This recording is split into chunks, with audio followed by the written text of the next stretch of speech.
اچھا آپ کی لائف میں یعنی اس ٹریننگ جرنی میں کوئی چیلنجنگ سچویشن بہت چیلنجنگ جو آپ کے مائنڈ میں ابھی بھی سیو ہو, اس کا فریم سیو ہو؟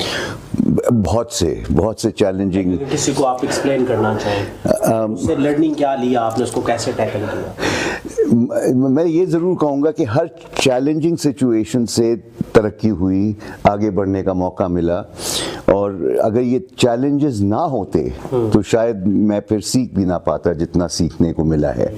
کیونکہ سب سے بڑا چیلنج ہوتا ہے ٹرینر کے لیے یا اسپیکر کے لیے کہ جب ایسا کوئی سوال اٹھ کے آئے جو آپ کو ہکا بکا کر دے, اور وہ بھی ایک محفل میں.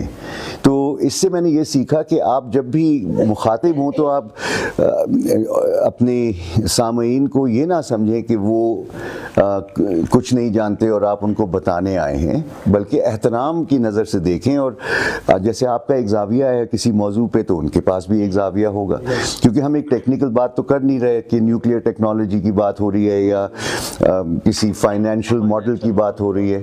ہم بات کر رہے ہیں نفسیات کی. اب نفسیات تو ساروں کا, اب سب ایکسپرٹ ہوتے ہیں نفسیات میں, اپنے آپ کو کم از کم ایکسپرٹ سمجھتے ہیں.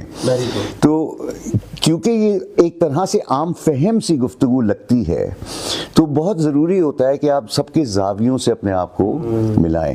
اور یہ ایک پروگرام اگر آپ کو یاد ہو, اشفاق احمد صاحب مرحوم, زاویہ, تو اس سے مجھے یہ اندازہ ہوا کہ یار اگر 20 لوگ سامنے ہیں یا 400 لوگ سامنے ہیں اتنے ہی زاویے موجود ہیں. جی ایگزیکٹلی. تو میں کیوں اپنے اوپر سارا لوڈ لے لوں, کیوں نہ ان سے سیکھوں.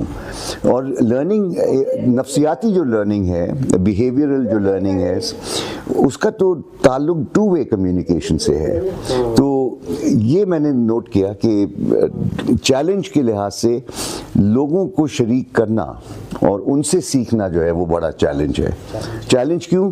کیونکہ اب آپ کو اپنی سماعت کی صلاحیت کو بڑھانا ہے, اور ساتھ میں یہ بھی دیکھنا ہے کہ موضوع سے شفٹ نہ ہو جائیں. تو وہ جو دشواری ہے کہ آپ